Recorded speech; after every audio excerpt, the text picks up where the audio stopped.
guys, welcome back. In this video, I'm going to show you how to move sections in Wix.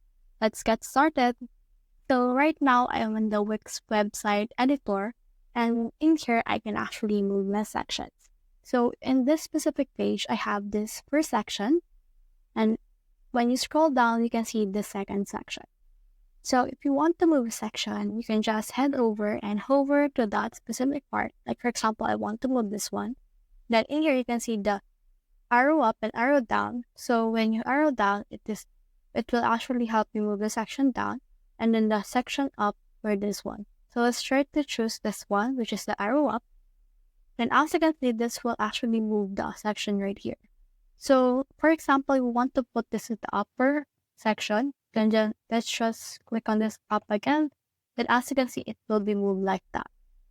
So if you want to put this more down, so just click on this move section down, then as you can see, they have changed places.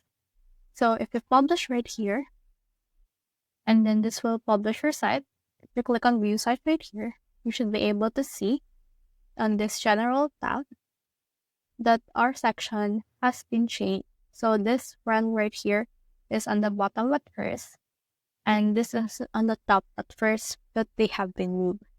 So that's the whole process. I hope this video helped you to move sections in Wix.